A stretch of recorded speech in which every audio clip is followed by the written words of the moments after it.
Welcome back to Media7. Perhaps you're watching this show as scheduled television, or perhaps you're catching up with us online. As broadband internet spreads, we watch more and more video online, and the boundary between the internet and TV blurs. Meanwhile, 30,000 Sky TV customers enjoy the ability to pause and record TV with their MySky DVRs. By the end of this year, TVNZ, as part of a partnership with Australia's Channel 7, will be offering a box touted as doing it all, the TiVo.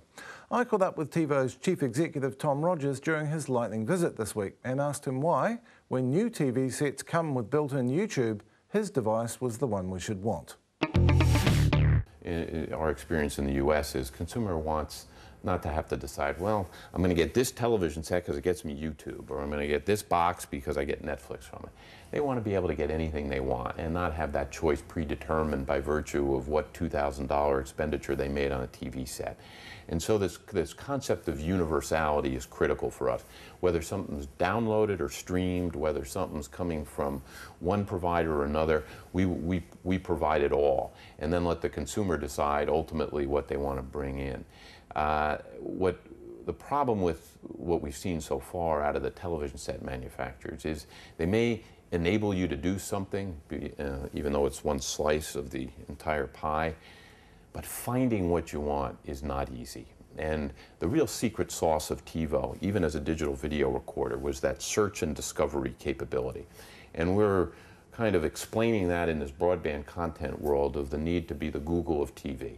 That when you have that much choice and that many options, when it happened on the internet, you needed Google because people had to get through the morass of choice really quickly and easily to get to what they wanted.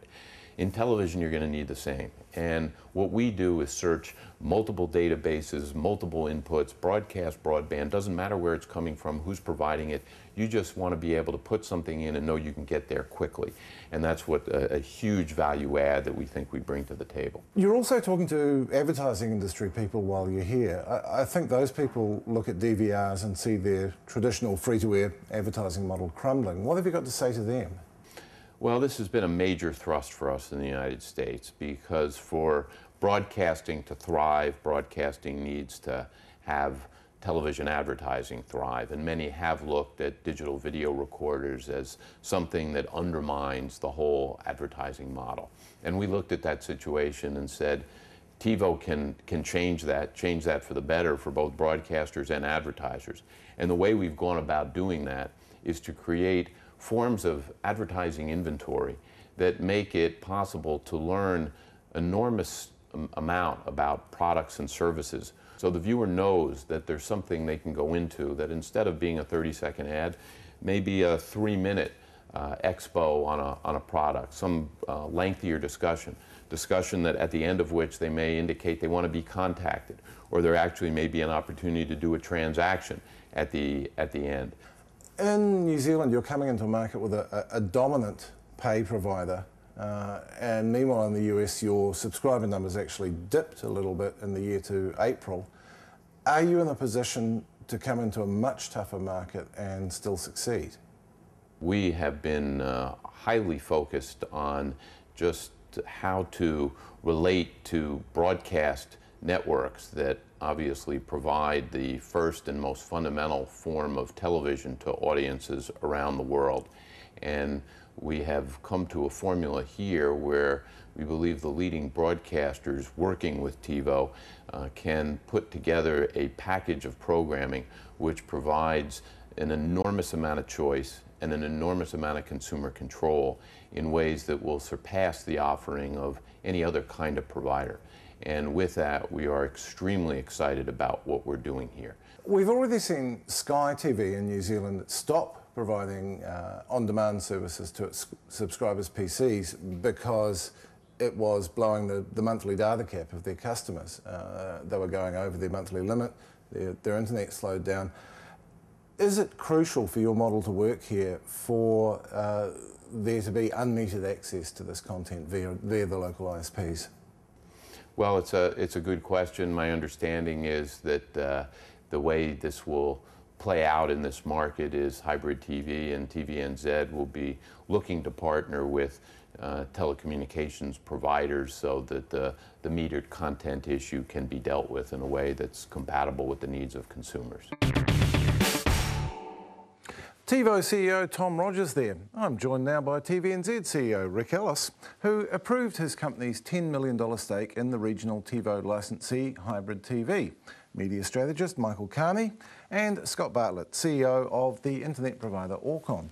Welcome to you all. Rick, you've bought into a great brand, but who's your market for this device? It's going to be an $800 box. Who's the market? Well, kia ora, Russell, and thank you for giving me the opportunity to be on the program. I'd like to say that all New Zealand homes are a target market, but at the end of the day, we're on a journey to digital switch on or analogue switch off, and currently you've got, say, 44–45% of New Zealand homes that are Sky homes, and the balance are a mixture of analogue and Freeview. So the primary target of our initial go-to-market is those non-Sky homes that have yet to embrace Freeview. And also they have to not have Sky and have broadband, so that takes it down again, doesn't it? Then you take it down to another level of granularity, and the obvious early target is broadband homes, or alternatively those homes that wish to go to broadband and connect their broadband to a television experience. You will need, in particular, telecom to come on board with this, won't you?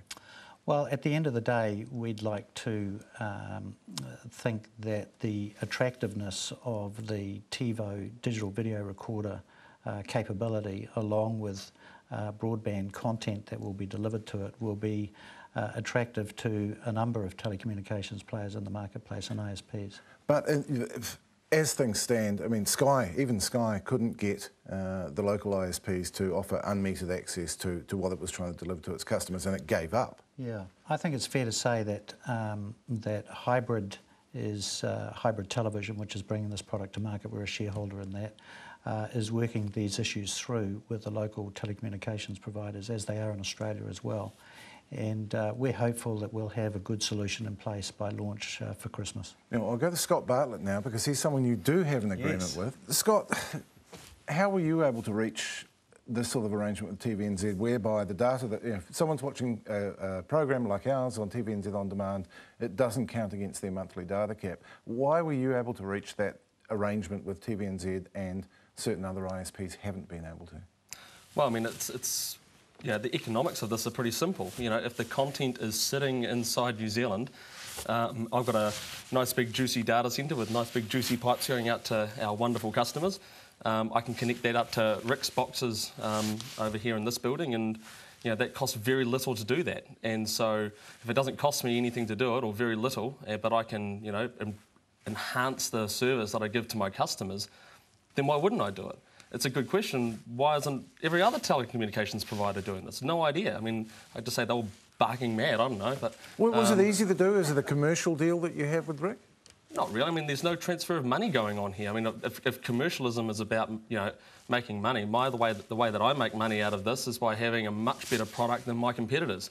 The way that Rick gets money out of this is that his TVNZ On Demand service, which is awesome, works really well if you're with Orcon. So, you know, part of the problem with this has been that the costs of data to access websites, most websites are hosted overseas. There's only one cable that connects New Zealand to the rest of the world, and to get access to that cable, it just costs an absolute fortune. So for starters, we need two cables, because you know, not all content is going to be served from within New Zealand. Most is still going to be coming in from overseas, and that will enable us to get more competition, and competition drives down prices. How does it change your business with broadband going into the lounge, which is what's implied by TiVo, is that it's not just into the office at home, it's into the lounge? How does that change things for you? Well, it just means that more people want to have broadband. You know, the broadband penetration in New Zealand's really low. You know, but Kiwis love the internet. We've got the highest rate of internet penetration in the world, so we're all addicted to it. But how many of us are on broadband? Not very many. Why? Well, there's two things. One is the price has been ridiculously high, and thanks for telecom, you know, they've sorted that out. But you know, the likes of Orcon and Vodafone are starting to fix the pricing side of it. But also, what have we got to use it for?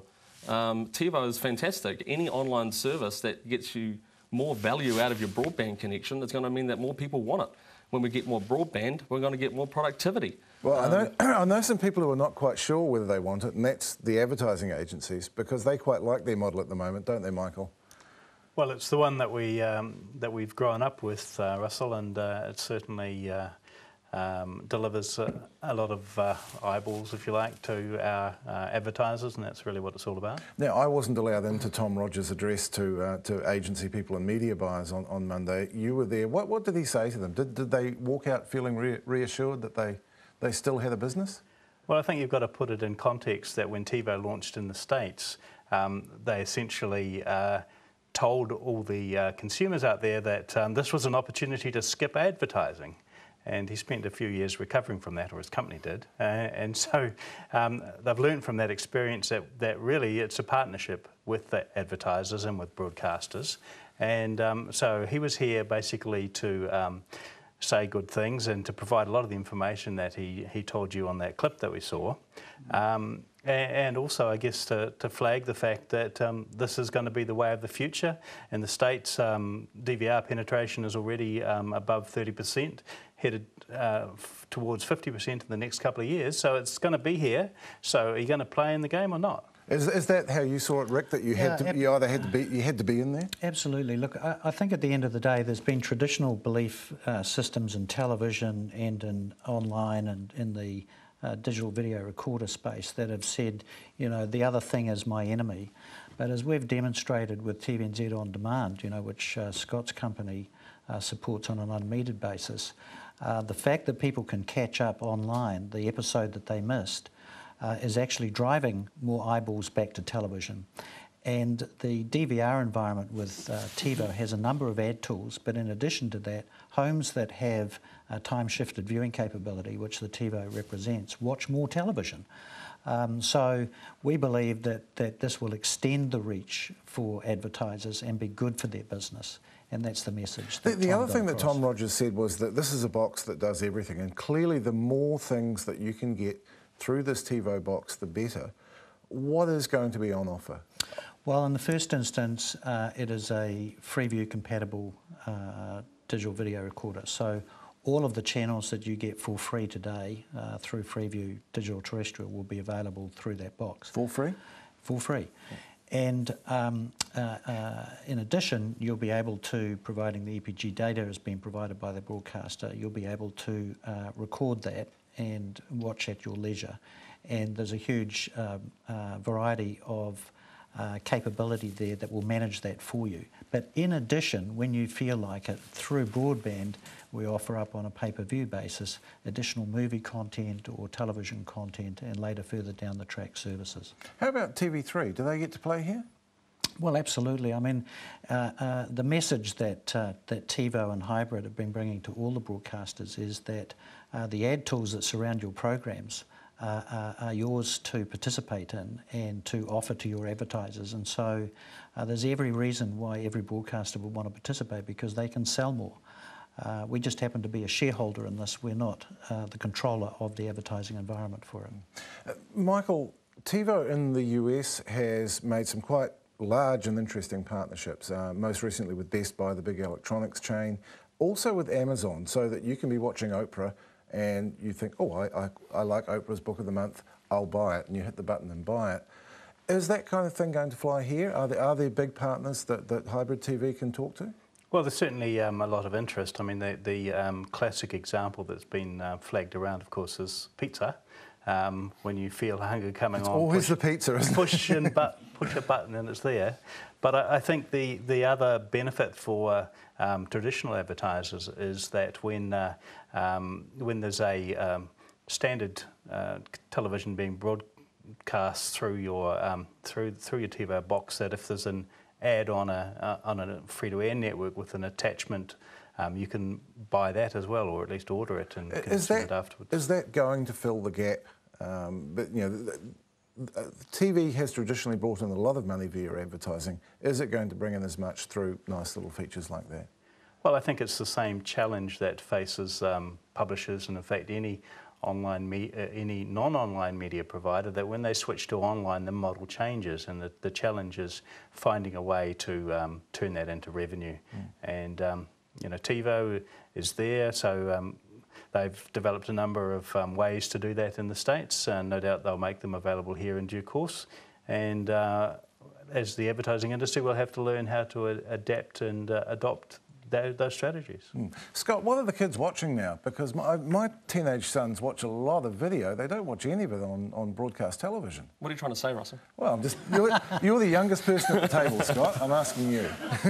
Well, I work too hard to watch too much TV, mate, apart from a bit of the odd catch-up stuff. But I tell you, this is one of the beauties of the internet, is that it's a game changer. It changes what people watch because, quite simply, there's just so much more content available now. I mean, YouTube, just the amount of material that people watch on YouTube is staggering. I can find myself get stuck in a YouTube spiral. You sort of find you've been there for an hour and a half.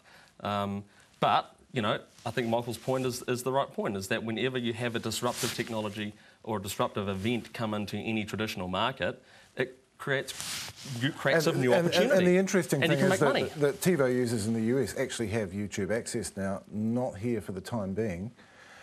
Rick, we'll finish with you. Just a quick question. When can we expect to see a launch date and any other news about the project?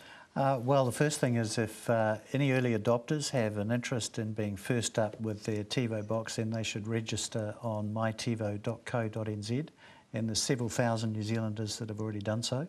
And we're targeting a launch in time for Christmas, so we're talking late October, early November, date still to be determined. Right, I tried to get into your beta trial, but they said no journalists, so no one likes us. And that's it for your Digital Lounge. May your bitstream continue to flow. After the break, we move from the hot new thing to the heritage.